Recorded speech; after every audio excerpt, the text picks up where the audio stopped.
As an engineer, we know how crucial prototyping and testing is when we're developing new systems and solutions. Whether you're developing a new part for a larger machine or creating an entirely new device, prototyping allows us to see how what we are creating works in the real world. And with the development of technology over time, prototyping has become more efficient and easy to use even in your home. That's where 3D printing comes in. One of my dreams as an engineer is to have a workshop that would allow me not just to create fancy machines, but also to prototype, test, and experiment on new things. It is crucial for an engineer to understand how machines work. And in my interest of being an engineer, I want to know how machines are built. And this is where I get this 3D printer. Anyway, to find out more, watch this video.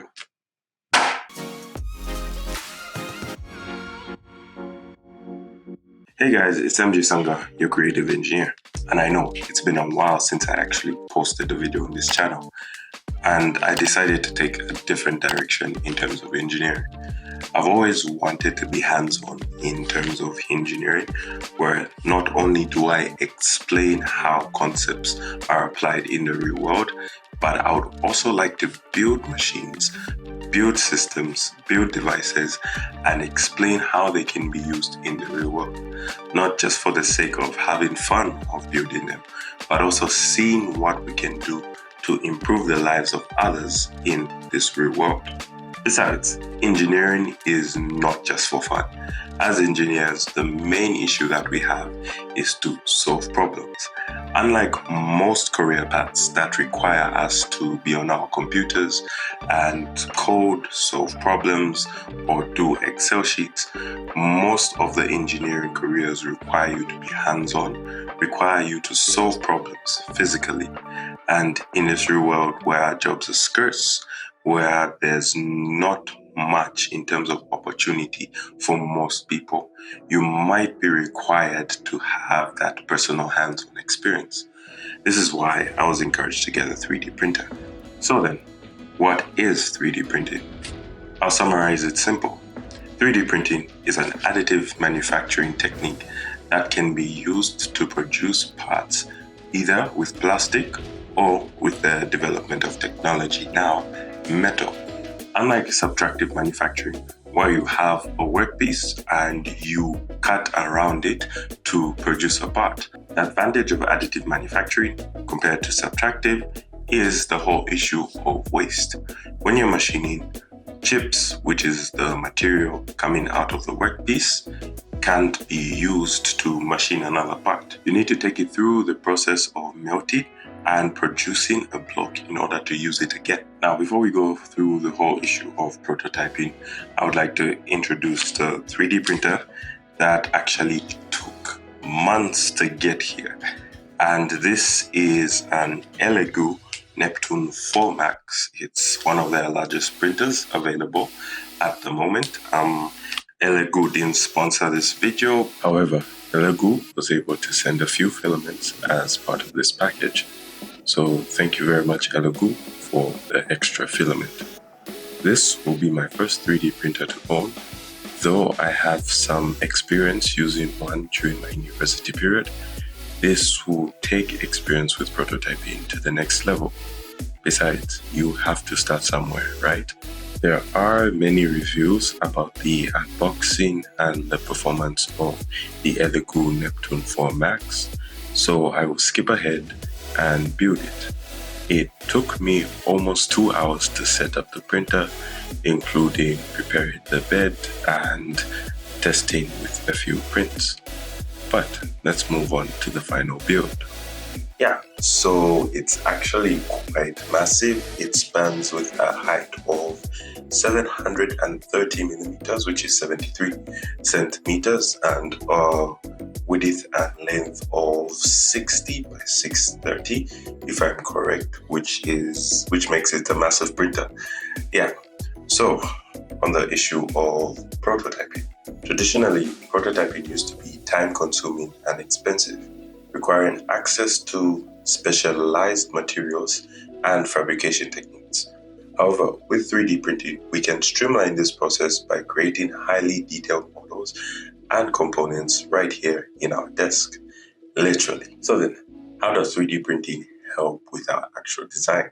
Let's say I have a 3D model, as always, that I would like to create a mold of a part.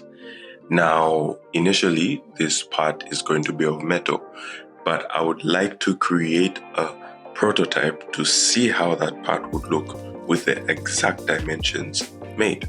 So what I can do is I design my 3D model in CAD, as you've seen already here, where I have the core and cavity, and then I 3D print both of them on this 3D printer. This will allow me to see how the core and cavity of this mold will look like and do a prototype to test out if it actually works. So when our 3D model is ready in our CAD, we can save it as an STL file or an OBJ file, which is then read by our 3D printing software. Elegoo has what is known as Cura. Cura is actually a broad software that most 3D printers use. It has a lot of database of 3D printers available. So you can pick the 3D printer that you're using, and it will give you the environment workspace of that 3D printer, which will allow you to print. It also allows you to rotate your model, scale it, and so on. So meaning that if you want your design to be a bit bigger, you can scale it up, which is actually cool. So after we create our OBJ file, we upload it into Cura, and we set all the needed parameters such as the speed, infill, internal patterns, and so on. We then slice the part out, and it generates a G-code that we feed into the printer. We then upload it into the printer and hit print.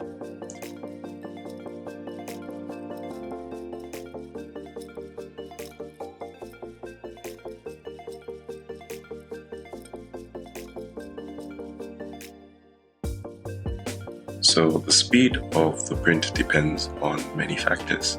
I was trying this out for the first time, so I went with the recommended settings, though I would like to experiment more with the rapid printing and see how fast I can print a part without any damages involved.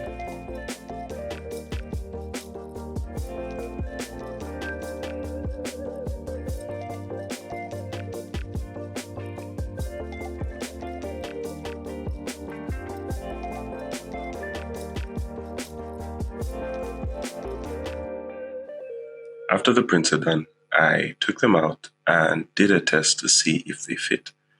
I noticed a few problems with the design, which is actually a good thing because that's what I was hoping to see with this prototype. I can then take down the notes of where the problems are, find a solution to them, then go back to the drawing board or edit it in the CAD software. We can then make another prototype of the core and cavity to see how it looks. Another good thing is that based on the material that I use, either PLA, ABS, or PTG, I can use wax to make a mold of the prototype to also see how the final product is. If I want to make a few changes with the wax mode, I then go back to SolidWorks and edit the design. This is just for demonstration purposes of the 3D printer, so I will skip the part of creating a final mold. I did test out the printer with other designs like these gears that I made. They meshed really well, and it's good to see that gears can be produced by this. I hope to use them in some of my upcoming projects, so it's a win-win for me on my part. So there are many advantages of 3D printing aside from prototyping. One of them is cost efficiency. Traditional manufacturing methods often require expensive molds or tools, while 3D printing eliminates this by directly producing parts from digital models. There's also material efficiency, where additive manufacturing uses only the material required for the part, minimizing waste. We also have design flexibility, where 3D printing allows for the creation of complex shapes and structures that would be difficult or impossible with traditional methods. As engineers, we're able to customize the parts according to the specific needs and wants of our design, improving our design overall in a short amount of time. And that's it. Engineering, prototyping, and 3D printing in one video as an introduction. If you like this video, please hit the subscribe button and like it. Also, you can share it with your friends and 3D printing enthusiasts. Leave a comment if you can, and I'll see you in my next video.